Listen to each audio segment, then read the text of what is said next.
Welcome to Creepy Tales Network. Moving to a new high school mid-semester comes with a whole set of challenges. I think you'll find that maybe high school would be the least of your worries in this new episode called The Neighbor. Don't forget to like and subscribe for more real-life terrifying stories.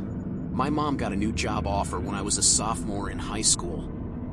My dad split when I was 7 years old, so it was just my mom raising me. She worked a lot, and this job would allow her to work a normal schedule and make a good amount more than what she was. The only catch was that we would have to move 3 hours away to some bigger city north of us.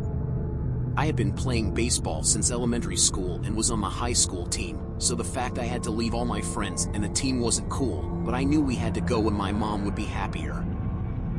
I was a little worried about the transition to a new high school mid-year, but I was staying optimistic that this was a new beginning for both my mom and myself. My mom found a house that was for rent about a half a mile from the school. This was perfect because now I would be walking to school every day, being that she left for work at 6 a.m. I didn't mind because I could walk down a trail that had a skate park near it, so it was an excuse to check that out every day. Maybe meet some friends, or at least check the vibe of the kids in the neighborhood. I had to start school mid-semester because that's just how it fell into place, so obviously the first day would be awkward. My mom took that day off so she could drive the route I would be walking, just so we were both on the same page, and talk with the office to give them my paperwork and emergency card crap. Most of the guys were cool, a few were dicks, but I guess that was to be expected. The next day, I walked to school. I had to walk down about 15 houses to the trail. The trail cut down between the neighborhoods. Our house was in an older neighborhood with smaller houses, but there was a new housing development with big 2-story houses on the outside of it that had put in a park and a walking trail that our block of older houses kind of butted up against. So we got to benefit from it too. The park had multiple soccer fields, a couple baseball diamonds, and a skate park was at the far end. That first day, I had gotten almost to the trail and saw an old man standing in his carport smoking a cigarette. He had brown trouser pants on and shiny black shoes, a white polo shirt, and one of those Peaky Blinders kind of hats. He was smaller in height at about 5 feet 7 inches, but that could have been because of his posture.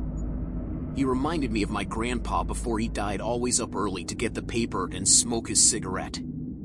I waved as I passed him.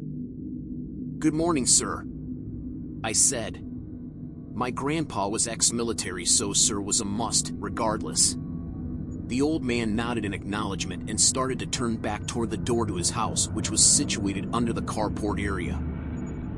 This became a daily occurrence. He was there every morning as I walked to school. Sometimes standing under the carport, sometimes standing in the yard close to the house. Always smoking his morning cigarette. His house was more modern looking in comparison to the houses around his. The windows were new double pane, and that was a lot different than most of the other houses on this street. It looked good though. You could tell he took pride in his home by the way he stood out there every day. Most people on our street still had the actual newspaper delivered by hand during this time, and so most people would have a rolled up paper in their driveway. He always had his picked up by the time I walked by though. Every morning, I would greet him with a good morning, and he would nod or lift his fingers in acknowledgement with a slight smile, and then he would continue on with what he was doing. I would always imagine what my grandpa would do, be up before sunrise, have his coffee, and be outside waiting for his paper before they even delivered it. It was refreshing to see the old man every morning. My bedroom window faced the street, and I would leave my window open at night for the fresh air. It was pretty warm during the day, but the nights cooled down so we didn't have to use the AC. Every couple of nights I would smell the smoke from a cigarette coming from outside. I didn't think much of it, because a lot of people smoke. About once a week, I would smell a burning smell outside, not like a cigarette, but almost like a bonfire when you go camping. It would only linger for a minute. There were a few times it was super thick, and I would go outside to see if something was on fire, but never saw anything suspicious or heard any fire trucks, so I would just go back inside. It had been about 2 months now since we had been at this new place. It was now the last day of school. As I walked past the old man's house, I noticed his grass getting a bit tall, so I told him as I stood by his mailbox at the street, If you ever need help with your lawn, just let me know."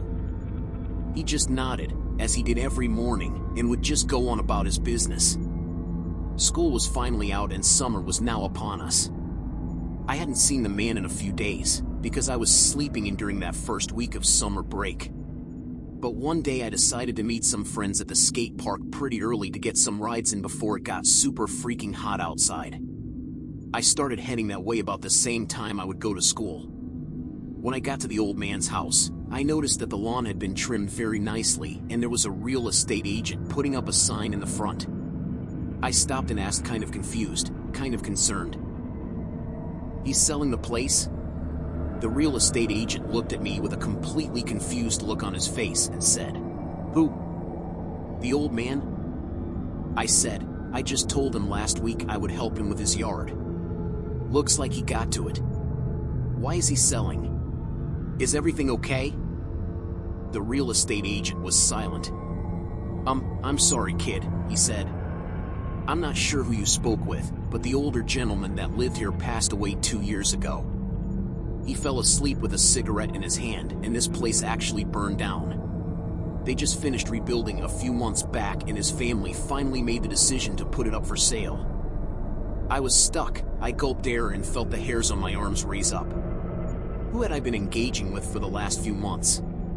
"Oh, okay," I said, with a shaky voice. I looked down nervously and said, "Have a nice day," and walked as fast as I could to the trail. My mind flooded to every memory of every morning and our interactions. I never saw him go into his house. I never saw him leave.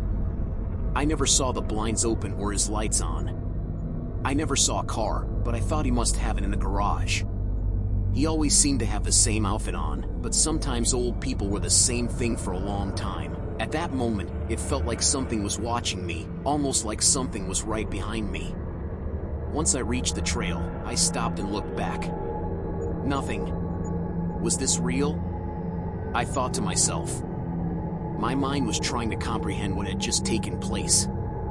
I literally saw the old man standing there every morning. He engaged with me every single day. This made me question everything.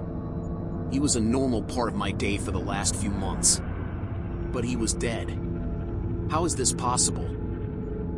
A new family is living there now. I still smell the scent of a bonfire a couple times a week and the lingering of a cigarette. I get a weird feeling walking by his old house, because that one day was when I realized nothing is what it seems. But I never saw that old man again. Maybe he was just trying to see his house off. Maybe he is still around just taking care of the neighborhood. I still get the weirdest feeling thinking back to every single morning from months of interacting with him.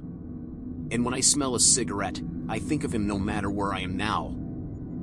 Thank you for tuning in to today's episode of Creepy Tales Network. Don't forget to like, share and subscribe for new true life scary stories.